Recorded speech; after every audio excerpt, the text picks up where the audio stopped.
ওম আদি অনাদি অনন্ত আত্মেভ্যো ভগবতে অবধূত বায়া পাগলা দেবায় নমো নমঃ।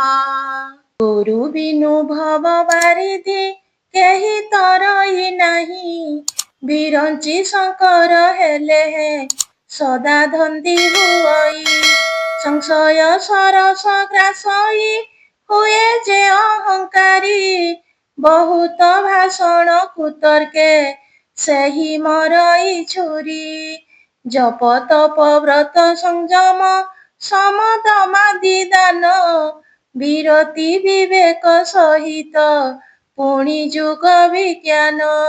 ଏସବୁର ଫଳ ଅଟଇ ବିଭୁ ପଦରେ ପ୍ରେମ, ତାହା ବିନା ଆଉ ଜଗତେ ନାହିଁ ମିଳେ ବିଶ୍ରାମ। ନିଜର ମଙ୍ଗଳ ନିମିତ୍ତ ନିଜ ସଙ୍ଗେ ବିରତି, ଶ୍ରୁତି ସମ୍ମତ ଏ ଅଟଇ ପୁଣି ସଜନ ଭକ୍ତି। ପାଟ କୀଟ ଠାରୁ ମିଳଇ ପାଟାମ୍ବର ରୁଚିର, ତେଣୁ ସର୍ବେ କୃମି ପାଳନ୍ତି କରି ବହୁ ଆଦର। ସେହିପରି ହରି ପ୍ରସଙ୍ଗ ନିଜ ମୁଖରେ ଶୁଭେ, ମୂଢ଼ ଅଜ୍ଞାନତା ବଶରେ ତାହା ତେଜେ ବିମୁହେ। କଳି ପାରାବାର କରାଳୁ ଯେବେ ଉତ୍ତୀର୍ଣ୍ଣ ହେବ, ଗୁରୁ କର୍ଣ୍ଣଧାର ଡାକନ୍ତି ଚଢ଼ ନାମର ନାବ। ଆରତେ ବଢ଼ାଉ ଅଛନ୍ତି ଉଚ୍ଚ ଭୁଜ ଦୁହିଁକି, ସେନାଭରେ ବସି ହେନରେ ତରୁନାହ କାହିଁକି। ଭୀମାର୍ଣ୍ଣବ ଅତିକ୍ରମରେ ଯିବ ଅନନ୍ତ ରାଜ୍ୟେ, ଅନନ୍ତ ଜୀବନ ଯୌବନ ଯିବ ସେଠାରେ ଭୁଞ୍ଜେ। କଳିମଳ କ୍ରମେ ଗ୍ରାସଇ ସବୁ ଧରମ ରାଶି, ସଦଗ୍ରନ୍ଥ ଚୟ ଭୟରେ ଗୁପ୍ତ ହେଲେଣି ଆସି। ମହ ଅନ୍ଧକାରେ ଗୁପତେ ଲୁଭ ଧରଇ ଝାଙ୍କି, ସକଳ ଜୀବକୁ ଗ୍ରାସଇ ଯଥା ହରି ହରିକି। ଜାତି ଧର୍ମ ନଷ୍ଟ ହେଲାଣି ଲୋପ ପାଇଲା ଶ୍ରୁତି, ରାଜା ହେଲେ ପ୍ରଜା କଣ୍ଟକ ନାନା ବିଳାସେ ମାତି। ଗାଲୁଆ ପଣ୍ଡିତ ବୋଲାନ୍ତି ହଇ ନୀତି ବିରୁଦ୍ଧି, ମିଥ୍ୟାଚାରୀ ସନ୍ଥ ହୁଅଇ ଯୁଗୀ କପଟ ସିଦ୍ଧି। ଚତୁର କଳିରେ ସେ ଅଟେ ହରେ ଯେ ପର ଧନ, ମିଥ୍ୟା ହିଁ ଯାହାର ସଂଖାଳି ଏକା ସେ ଗୁଣବାନ।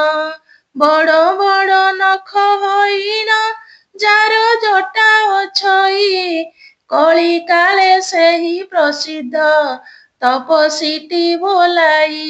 ଅଶୁଭ ବେଶକୁ ଧରି ଯେ ଭକ୍ଷା ଭକ୍ଷ ଭକ୍ଷଇ, ସେହି ଏକା ପୂଜା ଲୋଭଇ ନରେ ସିଦ୍ଧ ଭୋଲାଇ। ପର ଉପକାର ଆଡ଼ରେ କଳି କାଳେ ଯେ ଜନ, ତାହାର ଗୌରବ ବଢ଼ଇ ବଡ଼ ଲୋକେ ଗଣନ। ନର ନାରୀ କାମ ମୋହିତେ ହିତ ନାହିଁ ଶୁଣନ୍ତି, ବ୍ୟସନ ଲାଳସା ନ ତେଜି ଗୁରୁ ଶିଷ୍ୟ ପୀଡ଼ନ୍ତି।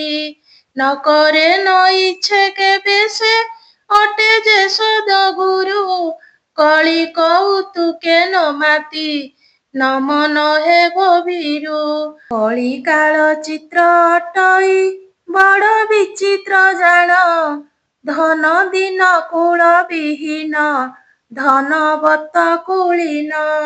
ଯଜ୍ଞ ଉପବୀତ ଅଟଇ ଏବେ ବ୍ରାହ୍ମଣ ଚିହ୍ନ, ଗୀତା ଭାଗବତ ପୁରାଣ ଛାଡ଼ି ବିକନ୍ତି ମୀନ। ଅନ୍ନ ବିନେ ଦୁଃଖୀ ହେଲେଣି ସବୁ ଲୋକ ମହିରେ, କ୍ଷତ୍ରି କ୍ଷେତ୍ର ତେଜି ଚଳିଲେ ଭୀରୁ ତହିଁ ରହିଲେ।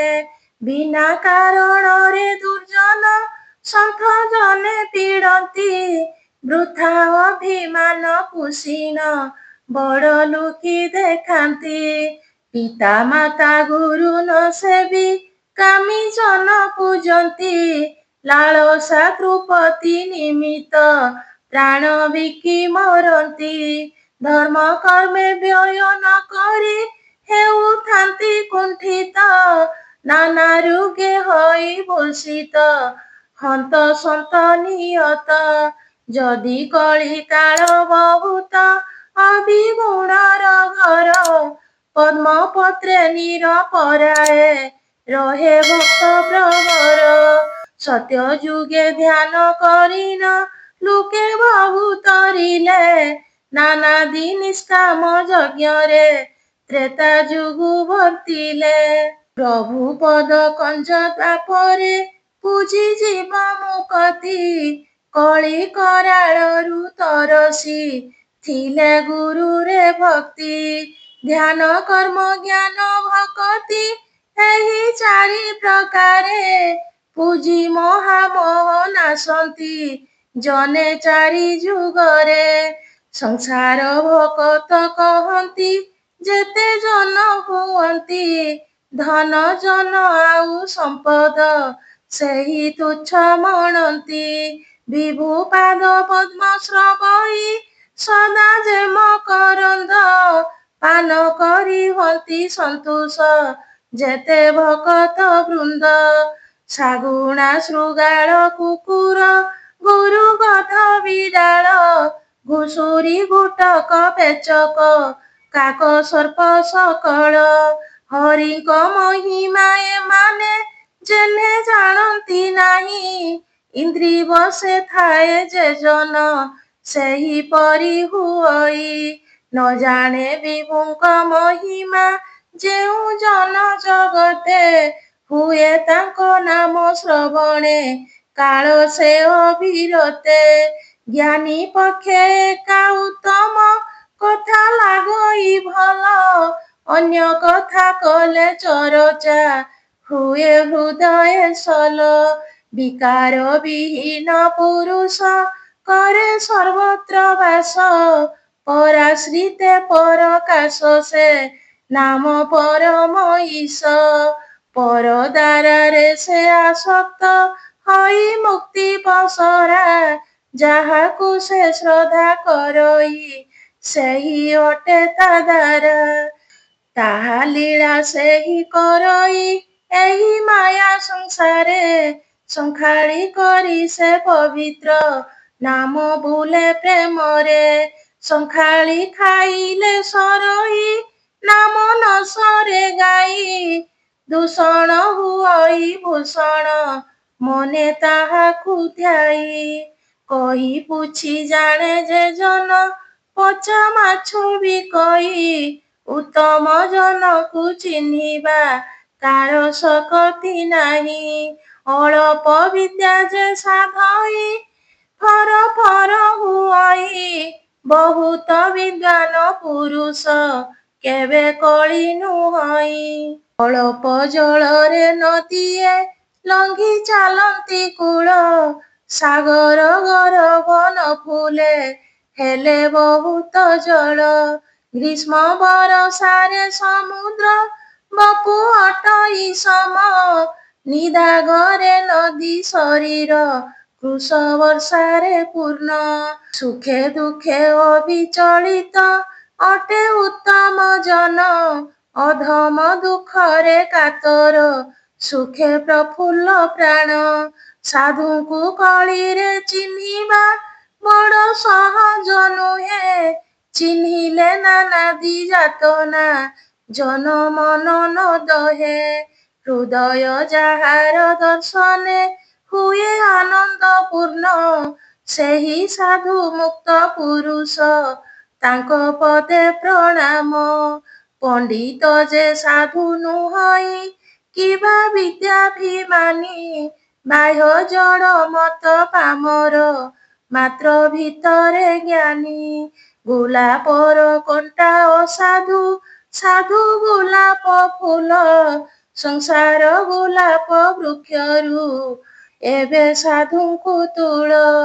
ଭଲ ଥାଏ ମନ୍ଦ ଭିତରେ ମିଛ ମଧ୍ୟରେ ସତ୍ୟ, ନାନା ରୂପ ମିଥ୍ୟା ଅଟଇ, ରୂପଧାରୀ ଯେ ନିତ୍ୟ। କଫ ବାତ ପିତ୍ତ ଦୁର୍ଗନ୍ଧ, କୃମି ପୋକ ରୁଧିର, ମଳମୂତ୍ର ମାଂସ ଚର୍ମରେ ଗଠିତ ଏ ଶରୀର। ଛେପ ନାଳ ଝାଳ ନେଇଣ, ନାନା ବ୍ୟାଧି ଆବର, ପାପ ରୂପେ ପୁରି ରହିଛି ଏହି ମୋର ଶରୀର।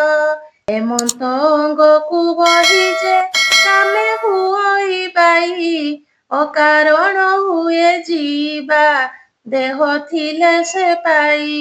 ପ୍ରକୃତି ଅସ୍ଥାୟୀ ଅଟଇ, ମାତ୍ର ପୁରୁଷ ସ୍ଥାୟୀ, ପୁରୁଷରୁ ଭିନ୍ନ ପ୍ରକୃତି ଯଥା ଦେହର ଛାଇ। ଆକାଶରେ ମେଘ ହୁଅଇ, ମେଘ ନୁହେଁ ଆକାଶ, ମେଘ ଗୁଣ ଦୁଷେ ଆକାଶ, ନାନା ରୂପେ ପ୍ରକାଶ। ସେହିପରି ଜୀବ ଜଗତ ହୁଏ ପରିଚାଳିତ, ତହିଁରେ ଈଶ୍ୱର ଶକତି ନୀତି ଥାଏ ଗୁପତ। ପାତ୍ର ଅନୁସାରେ ଜଳଟି ଧରେ ନାନା ଆକାର, ଉଷ୍ମ ବା ଶୀତଳ ଗୁଣରୁ ତାହା ସଦା ବାହାର।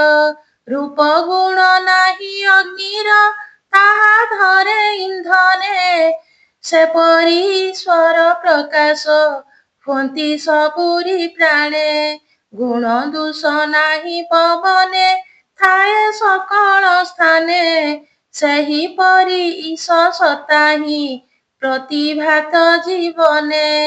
କେବଳ ହିଁ ରୂପ ଧରଇ ଏହି ପୃଥିବୀ ମାତା, ସୃଷ୍ଟି ହୁଏ ରୂପ ଅରୂପେ ନାନା ପ୍ରପଞ୍ଚ କଥା। ହାସ୍ୟର ସେ କାହିଁ ସେ ମାତି, କାହିଁ ଥାଏ ବିରସେ, କାହିଁ ଯିବେ ଦୟା କରଇ, କାହିଁ ମାରଇ ରୁଷେ। ସ୍ୱାମୀ ସେବାକାରୀ କେଉଁଠି, କାହିଁ ନାରୀର ବଶ, ହଇ ଖେଳେ ବିଭୁ ଜଗତେ, ବୁଝିବ କେ ରହସ୍ୟ। ନାନା ଗ୍ରହ ରୂପେ ନାନାଦି, ଯିବେ ବିହାର କରେ, ଗ୍ରହ ରୂପୀ ଜନାର୍ଦ୍ଦନ ସେ ଜୀବଗଣ ବ୍ୟାପାରେ। କର୍ମ ଅନୁସାରେ ଜନମ ଦିଏ ବାରକୁ ବାର, ଯିବେ କର୍ମ ଫଳ ବୁଞ୍ଚାଏ ରଚି ସେ ପରିବାର। କର୍ମ ଦଣ୍ଡ ତାକୁ ନ ବାଧେ, ତାର ଆଶ୍ରିତ ଯେହି, ବିଧିର ବିଧାନ ବଳରେ ମାତ୍ର ଭୋଗ ହୁଅଇ। ପରୀକ୍ଷିତେ ସର୍ପ ଦଂଶିଲା, ମାତ୍ର ବାନ୍ଧିଲା ନାହିଁ, କୃଷ୍ଣ ଦେହ ତ୍ୟାଗ ନିମିତ୍ତ ଜାରାଶର ଅଟଇ। ସନ୍ନିପାତ ଜର ରୋଗୀର ଅଙ୍ଗ ଭଙ୍ଗ କରଇ, ସେହି ରୋଗ ପୁଣି ରୋଗୀର ସେତେ ପୀଡ଼ଇ ନାହିଁ। ଶରୀରଟି ଦୁଃଖ କାରଣ, ହୁଏ ଜୀବ ଜଗତେ, ପୁଣି ସେ ଶରୀର ସୁଖର ହେତୁ ଜ୍ଞାନୀଙ୍କ ମତେ। ହିତ କଥା ହୁଏ ଅହିତ, ଥାଏ ଯେ ମନ୍ଦ ପଥେ, ଅହିତରୁ ହିତ ଘେନଇ ସତ କାମିନୀ ରତେ। ଅସତ ସଙ୍ଗରେ ସତଟି ରହିଥାଏ ଗୁପତେ, ଅସତର ମଇ ଅସତେ, ସତ ଚିନ୍ତଇ ସତେ। ଏକ ଗ୍ରାମେ ଦୁଇ ପୁରୁଷ, ନାରୀ ରହି ସୁଖରେ, କାଳ କାଟୁଥିଲେ ଲୋକରେ, ସ୍ୱାମୀ ଭାର୍ଯ୍ୟା ରୂପରେ। ଏକଦା ତାଙ୍କର ଆବାସେ ଥିବା ପିଣ୍ଡା ବାହାରେ, ଆଶ୍ରା ନେଲା ଜଣେ ପଥିକ, ସନ୍ଧ୍ୟା ଘଣ୍ଟେ ସେଠାରେ। ଜାତିରେ ଥିଲା ସେ ଚଣ୍ଡାଳ, ରୂପେ କନ୍ଦର୍ପ ପରି, ଦେଖି ଘାରି ହେଲା ତାହାକୁ ଗୃହେ ନାରୀ ସୁନ୍ଦରୀ। ଅତିଥି ସତ୍କାର ସେ ନାରୀ, ଆସି କଲା ଯତନେ, ଭିକ୍ଷା ଦିଏ ନାହିଁ ଭିକାରୀ, ଦିନେ ଯେହୁ ସପନେ। ଏହା ଦେଖି ସ୍ୱାମୀ ମନରେ ହେଲା ଆନନ୍ଦ ଅତି, ମଣିଲା ଉତ୍ତମ କରମେ ଭାର୍ଯ୍ୟା ହୋଇଛି ବ୍ରତୀ। କିନ୍ତୁ କାମି ମନ ବୁଝିବା କାର ନାହିଁ ଶକତି। କାମ ଏକା କାଳ ପରାଏ ଗ୍ରାସେ ସକଳ କ୍ଷିତି। ସାରି ସର୍ବେ ପାନ ଭୋଜନ କଲେ ରାତ୍ରେ ଶୟନ। ଦୁଷ୍ଟା ନାରୀ ଘରୁ ଆସିଲା ଯହୁଁ ହେଲା ନିର୍ଜନ। ଉପଗତ ହେଲା ସେଠାରେ ଥିଲା ଚଣ୍ଡାଳ ଜହିଁ। ବଇଲା ସାଜିଛି ମପୁର ଆସ ଶୋଇବ ତହିଁ। ଶୁଣି ଏହି କଥା ଚକିତେ କହେ ସେହି ବାଟୁଇ। ଭାବୁ ନାହୁଁ କିମ୍ପା ତ ଘରେ ଅଛି ପ୍ରାଣ ଗୋସାଇଁ। ରାକ୍ଷସ ପ୍ରକୃତି ଗରାସି ଥିଲା ତରୁଣୀ ଦେହେ। ଶୁଣି ଏ ବଚନ ଧାଇଁଲା ନାରୀ ଚଞ୍ଚଳେ ଗୃହେ। ଗୃହେ ସ୍ୱାମୀ ଥିଲା ନାରୀର ଗାଢ ନିଦ୍ରାରେ ଶୋଇ। ତାହାର ମସ୍ତକ କାମୁକ ନାରୀ କାଟିଲା ଯାଇ। ବାମ ହସ୍ତେ ଧରି ମସ୍ତକ ଆସି ହେଲା ପ୍ରବେଶ। ବୋଲେ ହେ ସୁନ୍ଦର ନିର୍ଭୟେ ଏବେ ମପୁରେ ଆସ। ଏଥିରେ କାହିଁକି କରୁଛ ଆଉ ମନ ନିଉନ। ସାଜିଛି ସୁପାତି ପଲଙ୍କ ଯାଇ କର ଶୟନ। ଆଚମ୍ବିତେ କହେ ଚଣ୍ଡାଳ ଦୁଷ୍ଟ ପାପିନୀ ତୁହି। ଅକାରଣେ ସ୍ୱାମୀ ବଧିଲୁ କାମେ ପ୍ରମତ୍ତ ହୋଇ। କାଲି ମୋହ ଠାରୁ ସୁନ୍ଦର ଦେଖି ମତେ ତୁ ପୁଣି। ହତ୍ୟା ନ କରିବୁ କିମ୍ପାଇଁ ଫେଡ଼ି କହ ପାପିନୀ। ନିରାଶ ବଚନ ଶୁଣିନ ସେହି ନଷ୍ଟା ତରୁଣୀ। ଡାକ ପକାଇଲା ଏ ଚୁର ଦେଲା ମୋ ସ୍ୱାମୀ ହାଣି। ଧାଇଁ ଆସି ଗ୍ରାମବାସୀଏ ଦେଖି ଘଟଣା ନେତ୍ରେ। ନିର୍ଦ୍ଦୋଷେ ଅତିଥି ବନ୍ଧନ କଲେ ଦୃଢ଼େ ତୁରିତେ। ସେ ଦୋଷ ବିଚାର ହଇଲା ନରପତି ଛାମୁର। ନାରୀ ମତେ ଦଣ୍ଡ ମିଳିଲା ହେବ କର୍ତ୍ତନ କର। ଚିକିତ୍ସାଳୟେ ହୁଅନ୍ତେ ବେନି କର କର୍ତ୍ତନ। ଭାବିଲା ଚଣ୍ଡାଳ କରମ ଦୁଷେ ଏହା ଘଟନ। ଶ୍ରୀକ୍ଷେତ୍ରେ ଯାଉଥିଲା ସେ ଜଗନ୍ନାଥ ଦର୍ଶନେ। ଅକାରଣେ ଦଣ୍ଡ ବିଷମ କିମ୍ପା ବିହିଲେ ଜନେ। ବନ୍ଦୀରୁ ମୁକତ ହୁଅନ୍ତେ ବିଭୁ ଗୁଣ ସୁମରି। ଚାଲଇ ଚଣ୍ଡାଳ ଶ୍ରୀକ୍ଷେତ୍ରେ ବହେ ନୟନୁ ବାରି। ସହଜେ ହୋଇଛି ସେକାଳେ ପୁଣି ଗୁଣ୍ଡିଚା ଜାତ। ବାହୁଡ଼ା ବିଜୟେ ନ ଚଳେ ଲବେ ରୁକୁଣା ରଥ। କାରଣ କେ ବୁଝି ନ ପାରି ହେଉଥାନ୍ତି ଚକିତ। କହିଲେ ଠାକୁର ରାଜାରେ ସ୍ୱପ୍ନେ ଜଗତନାଥ। ଅଛବ ଭକ୍ତ ମୋ ଆଶଇ ଦେଖିବାକୁ ରଥରେ। ରହିଛି ରଥେ ସେ କାରଣୁ ଚାହିଁ ତା ଆସିବାରେ। ରଥ ଚଳେ ନାହିଁ କାରଣ ଜାଣି ନ କର ଶଙ୍କା। ଭକତ ଭାବରେ ବୋଳ ମୁଁ ଯେଣୁ ଭକତ ରଙ୍କା। ତେତେବେଳେ ଭକ୍ତ ପହଞ୍ଚି ନୀଳାଚଳ ପ୍ରାନ୍ତରେ। ବିଚାରଇ କରି ଶୟନ ଅତି ଦୁଃଖ ମନରେ। ଘୋର ପାପୀ କେହ୍ନେ ଯିବଇ ପ୍ରାଣେଶ୍ୱର ଛାମୁରେ। ଲାଗିବ ନିଶ୍ଚେମ ପାତକ ପରା ପ୍ରଭୁ ଅଙ୍ଗରେ।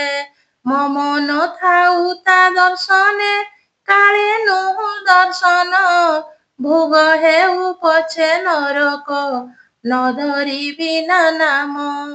ଚିନ୍ତି ନାନା ଭାବ ଏପରି ସ୍ଥିର କଲା ଶେଷରେ। ନ କରି ଦର୍ଶନ ରଥରେ ଫେରି ଯିବି ସ୍ୱପୁରେ। ଅନ୍ତର୍ଯ୍ୟାମୀ ନାଥ ଏ କାଳେ ଆସି ଭକ୍ତ ଛାମୁରେ। କହନ୍ତି ପୂର୍ବ ଜନମ ବିବରଣ ତାହାରେ। କହନ୍ତି ପୂର୍ବ ଜନମ ବିବରଣ ତାହାରେ। କହନ୍ତି ପୂର୍ବ ଜନମ ବିବରଣ ତାହାରେ।